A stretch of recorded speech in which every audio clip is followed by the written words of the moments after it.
com a nossa justiça para que a gente leve isso avante. Mas vai fazer isso como? Tem um teto de gastos. Você não pode gastar além. Não adianta você fazer esse discurso que tem teto de gastos. Inclusive, tem países aí da Europa que estavam falando que não é para seguir o modelo do Brasil. Bom, gente, então agora eu vou fazer uma análise, né, do presidente. Vocês viram que foi aprovado aí um projeto, né, para dar uma resposta para a sociedade, né? Então é lei. E aqui nesse vídeo eu vou analisar o discurso do presidente. Vamos ver se ele falou alguma coisa interessante? Ou milícia e prevê a apreensão de bens do investigado. O texto foi aprovado pela Câmara dos Deputados no dia 24 de fevereiro e foi enviado para sanção no dia 3 de março. Vamos ouvir agora o presidente Lula. Com o Hélito, é que eu disse que eu não ia falar. Mas eu acho que seria injusto da minha parte não dizer algumas palavras aqui. Primeiro, eu queria parabenizar, Hugo, a ideia, que deve ter sido sua ou de alguém, só pode ser de pessoas inteligentes, que institui o marco legal do combate ao crime organizado no Brasil. Olha, só se for alguém inteligente. Então foi você. E você, militante do PT, você tava lá criticando esse cara aí, que agora o Lula tá elogiando, né? Então vê se isso não reforça a minha tese de que a militância do PT só serve para os interesses do governo. Obviamente, o partido do presidente que não vai ser contra o presidente, né? Coisa, né? Muito interessante, né? Isso, pelo menos a minha impressão é essa, né? E deu o nome de Lei Raul Jungmann. O Jungmann é um companheiro que, embora temos tido ao longo da nossa vida política poucas divergências e mais concordância, qualquer um que fez política, que conviveu com o Jungmann, sabe que ele era um homem de bem, era um homem que acreditava nesse país, era um nacionalista e que, portanto, nos deixou há pouco tempo por uma doença grave. E a lembrança de homenagem a ele foi muito importante. Eu quero agradecer a participação da família do Jungmann aqui presente. Muito obrigado. Mas é importante que a imprensa grave o que significa essa lei. Porque no Brasil se habitua a aprovar uma lei e depois tem lei que pega e lei que não pega. E, portanto, se depender da história do Jungmann, essa lei tem que pegar. Mas o que é isso, lei que pega e lei que não pega? O que seria isso? Lei que pega e lei que não pega? O que ele quer dizer com isso?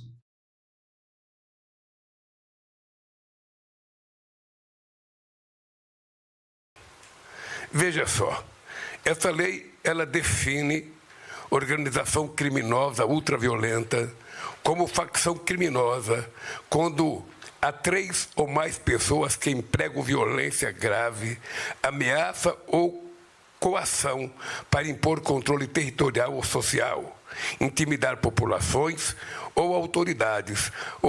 A questão parece ser técnica, entende? São questões que não exigem muito recurso financeiro, porque você só orienta como o agente tem que agir. O que ele tem que fazer a partir da aprovação dessa lei. Isso daí você não precisa ter gasto. Atacar serviços, estrutura ou equipamentos essenciais. Também prevê a lei cancelamento do título de eleitor na hipótese de... Cancelar título de eleitor, isso é uma questão técnica. Você chega ali no computador, lança uma informação, pronto. Prisão provisória. Eu não estou dizendo que seja assim, né? Mas eu não duvido que de repente seja. Eu não acredito que o governo vai ficar trabalhando com enviar carta. Envia o documento pelo correio. Isso é uma coisa que eu acredito que hoje em dia esteja mais fácil de ser feito. É uma questão técnica. Alterando o Código Eleitoral. Também prevê institui prazo específico para a conclusão de inquérito policial, para não ficar se arrastando para o resto da vida, 90 dias para o indiciado preso e 270 dias para o indiciado que ainda está solto. prevê recompensa financeira àquele que prestar informações ou fornecer provas relevantes.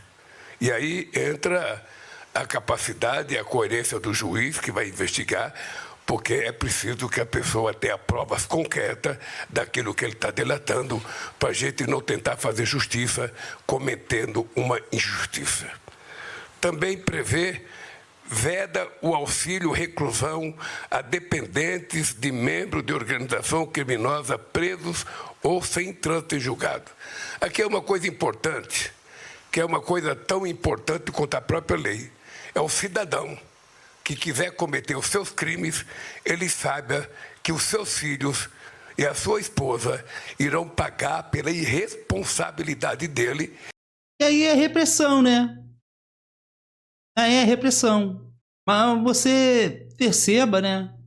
Que é um discurso um pouco parecido com o da direita, né? Eu não sei se eu acabei não prestando atenção, mas ele até menciona aqui coisa de cidadão de bem.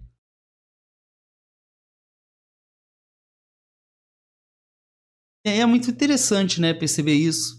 Agora eu quero saber como é que isso vai se dar com o teto de gastos. Porque até agora, essa lei ela entra muito no teor técnico. Então talvez ele utilize disso para aprovar a lei. Algumas coisas dessa lei vão poder ser colocadas em prática, mas me chama a atenção, por exemplo, o tempo de pena, aumentar o tempo de pena, que gera um custo para o Estado. E aí tem que ver, né? Esse custo para manter um preso na prisão por mais tempo deve sair de algum outro lugar, esse dinheiro. E você tem um teto, e você não pode ir além. E eu acho isso uma medida muito relevante. Ele tem que sentir que ele não está causando mal apenas à sociedade, mas ele está causando mal à sua família e aos seus dependentes. Agora, né? A educação tirou. Cortou investimento. Que, na minha opinião, eu acho que a questão da educação é uma forma de combate. É uma das formas de você combater o mal pela raiz. Educação e dando oportunidade para as pessoas. Mas isso não é preocupação do governo. Porque ele não atua nesse sentido. No sentido de aprimorar a educação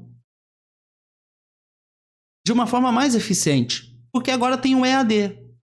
Esse governo, ele deixa o EAD e os resultados que a gente tem de que os alunos abandonam o curso. Não concluem o EAD. Parece que 20%. Então, assim, 20% eu considero um número significativo. E você vê que, por exemplo, está bem capenga a questão educacional do nosso país, porque as últimas as pesquisas mais recentes, que eu me lembre, as pesquisas não, eu me lembro de uma pesquisa mais recente que apontava que a gente está com 29% da população adulta como analfabeta funcional.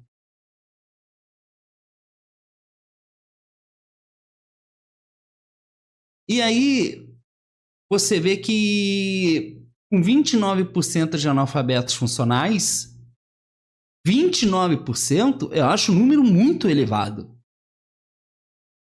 Levando-se matematicamente em conta de que você tenha 30%, que é essa coisa de direita ou esquerda, né? Que é 30% para um lado, 30% para o outro. Você tem um 30% aí que está espalhado, né? Muda de lado ou não vota, sei lá, por quais motivos. Então, esses 30%, esses 29%, eles estão espalhados nisso daí.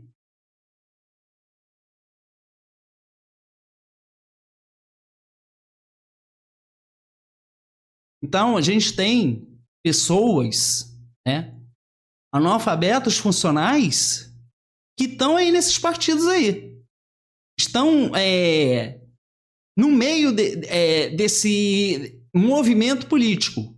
Não no sentido assim de ser um militante, de estar afiliado no partido, eu não estou falando disso. Mas pessoas que espontaneamente se articulam em prol de alguma coisa. Eu não posso falar que é só do lado da direita, porque o lado da esquerda tem umas coisas estranhíssimas também. E isso, né, não é prioridade porque tem teto. Ele está acima da Constituição, o teto. Tem teto. Você não pode ir além. Que coisa, né? Também veda anistia, graça, indulto, fiança e liberdade condicional aos condenados por organização criminosa ultraviolenta. Tem uma coisa muito grave, Hugo, que os governadores contam todo dia e se queixam, é que muitas vezes a polícia prende, faz uma festa um dia da prisão e 3 dias depois a pessoa está solta outra vez. Ou seja, é preciso, sabe, que quando a polícia prende, que tem prova concreta, esse cidadão não possa ser dono da sua própria pena e da sua punição. E por último, não menos importante, sabe, muito importante, vincula o uso do Fundo Nacional de Segurança Pública ao Plano Nacional de Segurança Pública e Defesa Social e aos planos nacionais setoriais ligados ao tema. Então eu não sei por que ele falou dessa questão do investimento. Talvez porque a maior parcela desse orçamento, né, e fica para o governo poder investir em educação, saúde, sei lá o quê, esse bolo, talvez uma fatia entre para essa questão de segurança. Talvez por isso que ele esteja falando, chamando atenção para isso. Mas assim, né, você tem que partir por um princípio de que isso não é o mais importante. E eu vou ficar repetindo nessa tecla, nesse vídeo e nos outros. Porque o mais importante aqui é o teto de gastos. Então, é inútil você ficar fazendo lei, e agora todo mundo está fazendo lei, se você não pode ir além. E se os programas e projetos sociais que hoje estão colocados em prática têm o investimento cortado, inclusive na segurança pública, logo se torna meio sem sentido você ficar fazendo lei. Porque daí você vai criar lei, aí você vai começar a tirar de um lugar para botar no outro, e como tudo é muito reduzido, você diminui a eficácia, a eficiência disso. Aí você pode me falar assim, não, mas tem a operação X, a operação Y, que desbaratinou sei lá o quê. Tudo bem, né? Alguma coisa aí tem que acontecer mesmo, né? Mas você perceba que são coisas muito pontuais. E é muito importante a gente ter a sensibilidade de perceber a dinâmica que acontece essas coisas. Porque se houve uma articulação e se constatou que o crime agora, né, esse que é organizado, está no mercado financeiro, não é com isso daí que você vai combater. Apesar de eu achar que parece que eles falam que a lei vai pegar o andar de cima. Mas o que adianta o andar de cima se os colegas estão impunes?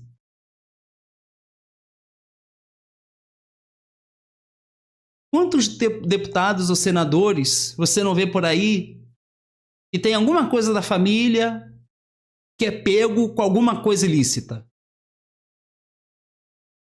Tem alguns. Pesquisa aí pra você ver.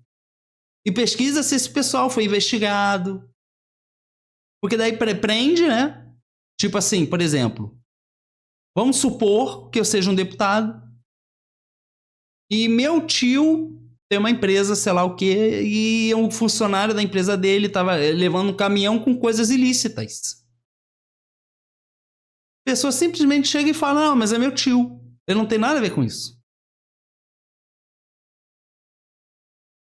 Tudo bem, realmente pode não ter nada a ver. Mas ninguém para pra pensar, pô, mas peraí, mas é o tio da deputada federal? Ou é o tio da senadora? Ou do senador, o deputado federal? Ninguém desconfia que esse agente político não pode estar ali agindo por interesse próprio, porque aqui é tudo assim, né? É tudo por interesse próprio. Não é um bem do Brasil, entende? É ficar bem na fita, ficar bonito.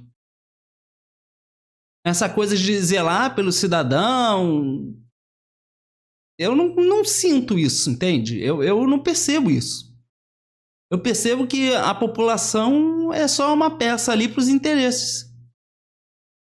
Aí é o apito de cachorro, né? Uma coisa importante, presidente Hugo, ministro Gilmar e companheiros ministros do meu governo e companheiros presidentes desse ato. Não faz muito tempo, vocês viram pela imprensa o presidente norte-americano criando vários problemas na sua relação com países da América do Sul, que nós consideramos uma zona de paz, em busca de combater o narcotráfico. Se matou algumas pessoas, algumas dezenas de pessoas num barco, nunca se provou se era um narcotraficante ou não, mas a acusação era que eram narcotraficantes. E na conversa que eu tive com o presidente Trump, eu disse para ele que se... Eu quero ver como é que tá a fronteira aqui. Tem país aí que tá dando espaço para esse outro, né? Vem aqui na nossa fronteira com outro país. A imprensa não tá falando nada, o governo não fala nada. Eles vão esperar a coisa acontecer, ninguém fala nada. E pra gente, né, a gente sempre é o último a saber, né? Que coisa, né? Isso que é o zelar pela vida de todo cidadão brasileiro. Estranho, né, esse zelo. Se ele quiser levar muito a sério o combate ao crime organizado e o combate... E agora sim, né? Agora o eleitorado dele vai falar que ele está politizando o discurso. Ele está educando a população com discurso político. Para mim, isso é despolitização pura. Ao tráfico de droga, ao tráfico de armas, o Brasil está disposto a 100% colocar o que nós temos acumulado de expertise com a nossa Polícia Federal, com a nossa Justiça, para que a gente leve isso avante. Mas vai fazer isso como? Tem um teto de gastos. Você não pode gastar além. Não adianta você fazer esse discurso que tem teto de gastos. Inclusive, tem países aí da Europa que estavam falando que não é para seguir o modelo do Brasil.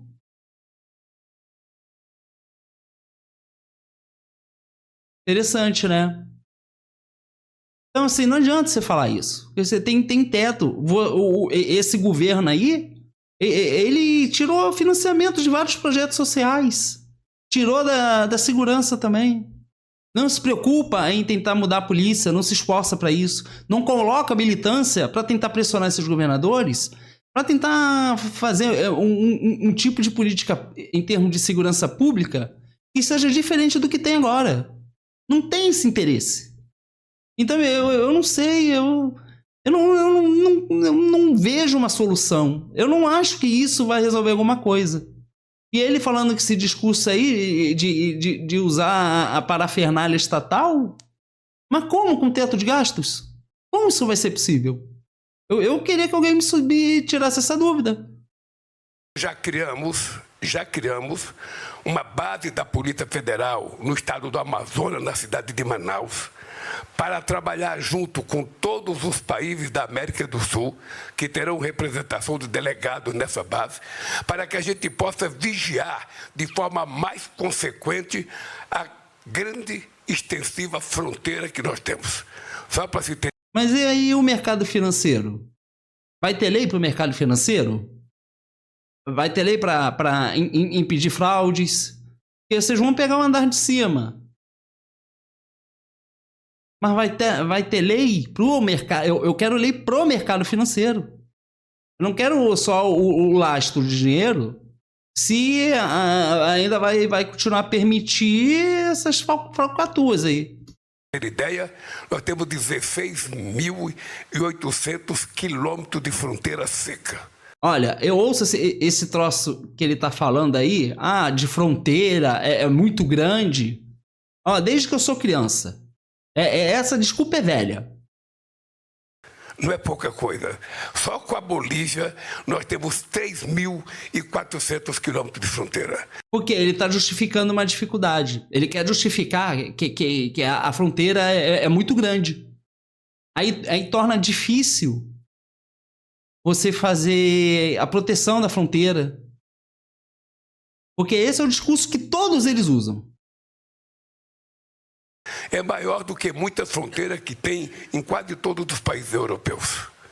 Pois bem, além de montar essa base, nós temos trabalho histórico da Polícia Federal na apreensão de armas, na apreensão de drogas, no combate ao tráfico dessas coisas. Enxuga gelo. Não resolve. Não resolve. Inclusive, quando você vê que em muitas situações... o próprio agente de segurança é que vende. Às vezes trabalha para o outro lado. Tem sumiço de armas em quartel de exército. Então, assim, não adianta. Aí fala que estamos aprendendo esse tipo de coisa. Enxuga gelo, porque todo mundo sabe que isso não resolve. Então aí eu tô pagando o salário dele, você também tá, né? E aí ele vem aqui com esse discurso e eu fico super desconfiado.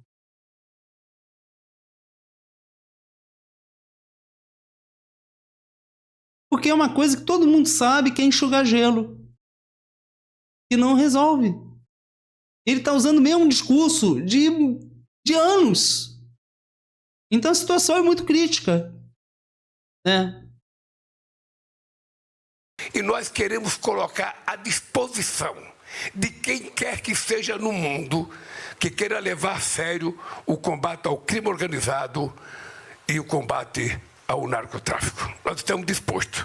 Aqui no Brasil, vocês acompanharam a Operação Carbono, se prendeu, 250 milhões de litros de gasolina, que eram traficadas.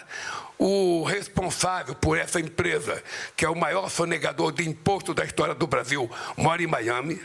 Eu mandei para o presidente Trump a fotografia da casa dele e mandei dizendo que você quer bater o narcotráfico, o contrabando e o crime organizado, mande os nossos que estão aí. Nós temos alguns lá. E mandei fotografia da casa e mandei o nome das pessoas. Porque nós queremos falar sério nessa história de combater o crime organizado, porque nesse tema... Então você viu, né? Ele mandou a foto, né? Falou com o presidente do outro país. Vou mandar a foto, vamos ver aqui o troço, vamos fazer não sei o que lá, né? Manda o pessoal que tá aí pra cá. E ficou por isso. O que aconteceu depois? Não tem. E não há uma preocupação em aprofundar, em esclarecer para a população. Porque se ele está adentrando nesse assunto, ele resolveu adentrar nesse assunto aqui, eu, como uma pessoa que paga o salário dele, já que ele está entrando, ele poderia explicar melhor isso. Não contar pela metade. E daí eu tô pagando o salário dele e tá pela metade o discurso. Se ele não vai aprofundar, pra que ele tá entrando nisso? Entende? Porque assim, eu não idolatro ele, entendeu? Eu não entro nessa. Eu não pego a imagem do presidente simulando um gesto de Jesus, não. Eu não vejo isso como uma coisa legal. Que foi uma coisa que eu olhei assim. Quando eu vi a imagem dele, a primeira coisa que veio na minha cabeça é Jesus. Entende? Eu não sou esse tipo de pessoa. Eu olho o discurso e aí eu começo a ver que é muito superficial. E que não há um esforço de explicar. Mas para que adentrou nesse assunto? É para a militância falar, olha, ele está politizando a gente. Que coisa, né? A gente tem a chance, não de matar os bagrinhos da periferia. A gente tem a chance de pegar os responsáveis que moram em apartamento de luxo, que moram em condomínios de luxo, que moram em hotel de cobertura, em apartamento de cobertura, e que nós chamamos de magnatas do crime nesse país. É um discurso despolitizante, porque se você quer resolver isso, cria lei para o mercado, para fraude do sistema financeiro. Porque nenhum sistema financeiro está imune, pode não estar imune a isso. É claro que eu não sou banqueiro. E é óbvio que eu não estou dizendo com um aprofundamento em termos de conhecimento nesse assunto. Mas se você tem um banco pequeno que já faz umas coisas estranhas, eu imagino os bancos maiores. Porque eu não tenho como provar, ninguém se importa em investigar também. Então fica tudo sem resolver. Aí eles ficam fazendo esse discurso e eu fico super desconfiado. Porque ninguém aqui se aprofunda de fato nas questões necessárias para resolver os problemas. E o discurso dele é muito raso. Esses é que precisam ser presos e punidos para que a gente possa acabar com o crime organizado de verdade. Por isso, meu querido deputado Hugo Mota, parabéns pela aprovação da lei, parabéns a todos que contribuíram, ao pessoal do Ministério da Justiça, e parabéns aos deputados e senadores que nos ajudaram a dar mais um passo importante para que o Brasil seja um dos países mais respeitados do mundo no crime organizado. Parabéns e muito obrigado. Aí terminou, né? Fez a fala dele, pontuou umas coisas ali de redirecionamento, né? Que foi o que eu entendi. Eu posso ter interpretado errado, então me ajudem aqui nos comentários se eu falei uma coisa estranha. Mas no final fica uma coisa muito superficial, né?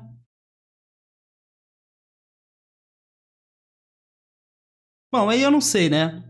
Eu acho que não sei, parece só um teatro, né?